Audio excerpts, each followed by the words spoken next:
Assalomu alaykum, qadrli podpischilar, hamyurtlar.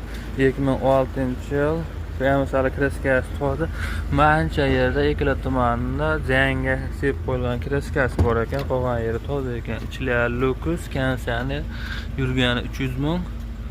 Kolonka mantiqon qimmat chug'ullari bor ekan. Mana ko'riqlarga tashab qo'yilgan ekan. Oldorqalari xudo xolasa pechet mashinani.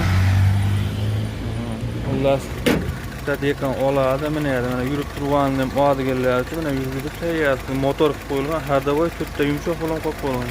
Konditsionerlar ishlaydi, tumbalar, stroyni qo'ltiqlari ham hali suvarga tegmagan. Ishlayotganlar pechet mana.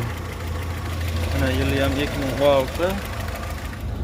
Mashinada istara o'ta kuchli, mana to'rtta yumshoq bo'lgan. Yangi 1000 kilometr ham yurmayapti hali. Orqalari ham hali zangam ko'tarmagan mashinani tiniq holatda turibdi. Qo'llari ham 2028-yilga chekin gazli muddat, temir gaz bo'lgan. Mashina holati o'ta chiroyli holatda. Olish kerak, minish kerak.